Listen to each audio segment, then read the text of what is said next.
चलिए आज समझते हैं कि कोड में चीजों के ग्रुप्स को कैसे मैनेज करें। अच्छा, तो दिक्कत ये है कि वेरिएबल्स में एक बार में बस एक ही चीज आ सकती है। जैसे मान लीजिए दोस्तों की लिस्ट बनानी हो या बैग में रखे सामान की, कैसे स्टोर करेंगे?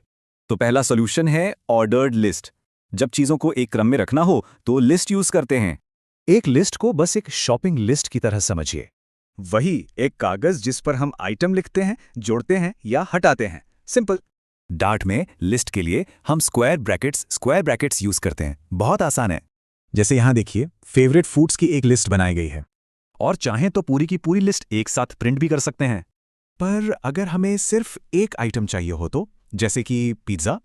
तो सबसे जरूरी बात, डार्ट में गिनती हमेशा 0 से शुरू होती है। मतलब पहला आइटम पोजीशन 1 पर नहीं बल्कि 0 पर होता है। ये याद रखना जरूरी है। तो फेवरेट फूड्स के 0 इंडेक्स को प्रिंट करने पर पिज़्ज़ा आ गया।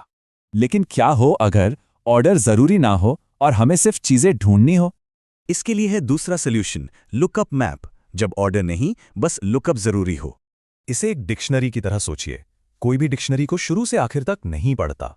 हम सीधे एक शब्द यानी की को देखकर उसका मतलब यानी वैल्यू ढूंढते हैं।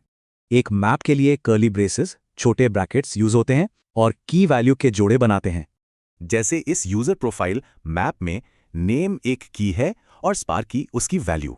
तो यूजर का नाम पता करने के लिए हम बस नेम की को कॉल करेंगे।